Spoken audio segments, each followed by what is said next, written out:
Hello, my name is Kevin Robinson, and I'm a member of Mount Olivet Baptist Church. Hello, family. How you doing?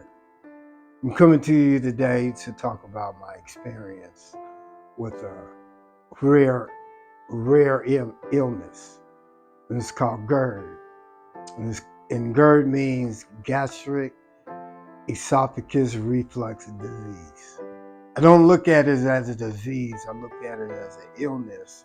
That's something that I can deal with. So, like I said, I didn't say that, but I was born in North Carolina, and that's significant because I was born in Camp Lejeune. And I don't know if you've seen the commercial, but they talk about if you have been born in Camp Lejeune and you're ill with a certain illness, that you might be able to be compensated for it. So I'm dealing with that. So that makes me a little bit more strong at what I'm dealing with. So let me begin by telling you how I come to realize what I had. As I was growing up, I would get sick, and it would always be when I was eating, and we didn't understand it. So one day my dad got so concerned he took me to the doctor.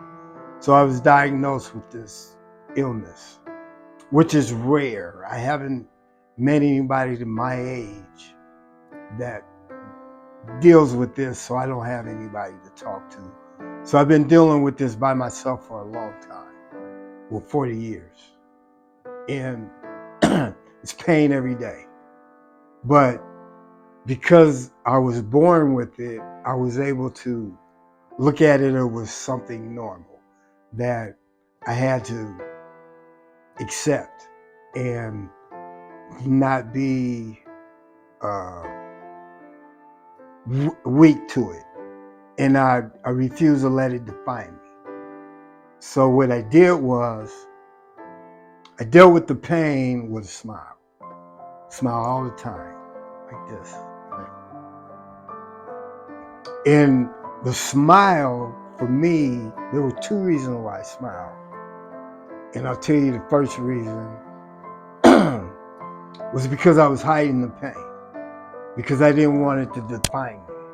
I didn't want people to look at me and go, oh yeah, that's that sick kid. I wanted people to look at me as a strong person. So a lot of times I did things that I wasn't supposed to do, like play sports on the streets, drink alcohol, do drugs, and all that stuff defined me because of the strength that I had. So I had to make choices.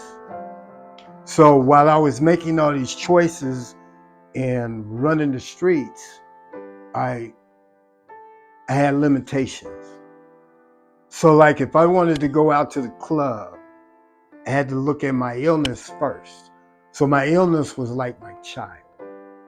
And so I had to take care of that first before I did anything else. So it gave me limitations. And sometimes it made me feel like I wasn't strong enough. I was weak and falling behind.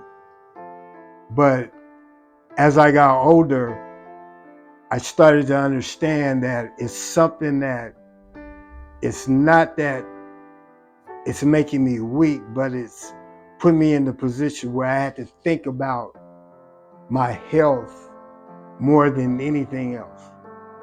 So I'd say about 20 years into it, I always thought of it as this is normal. Everybody goes through this.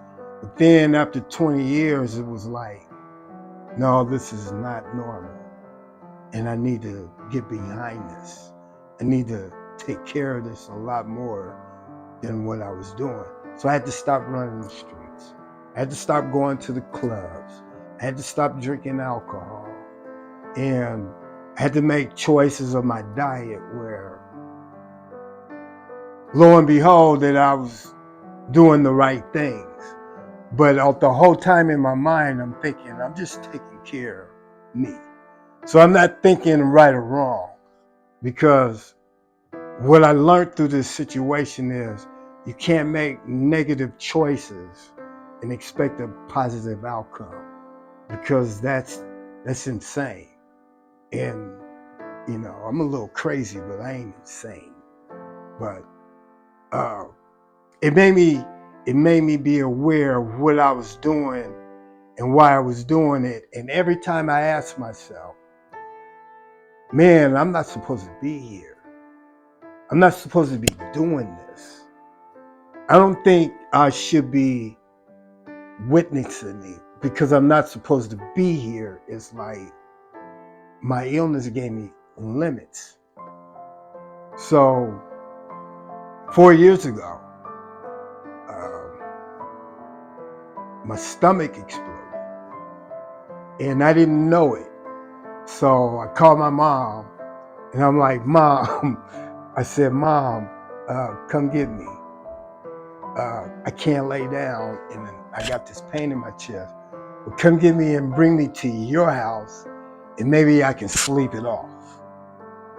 So right before they left, I called again and said, take me to the emergency.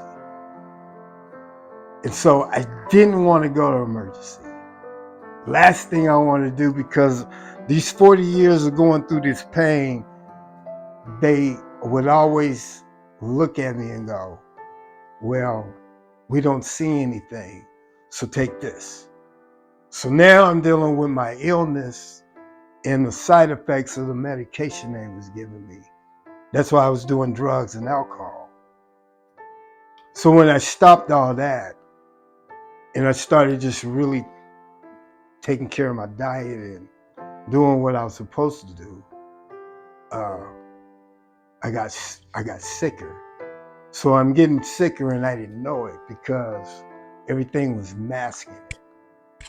And so it was like, when I got to that point where my stomach exploded, I knew something was wrong.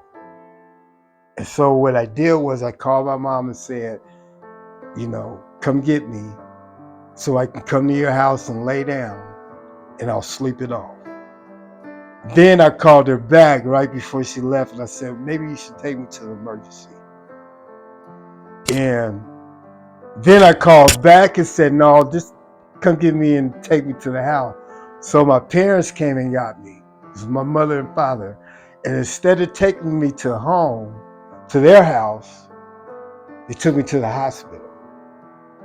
So now I'm in the hospital and I'm pouting, because I don't want to be there, because I know it's coming. My faith is all screwed up, and I'm thinking the worst, and I'm like, they're not going to tell me anything. The moral of this, and what I want people to learn from this, is you are a solution to somebody that's going through something really dramatic with just a smile. You can change somebody's world just by smiling at them. You don't have to know what they're going through, but when they see you smile, it becomes contagious. And you'll find it's easier to find God that way. So keep on smiling, like me.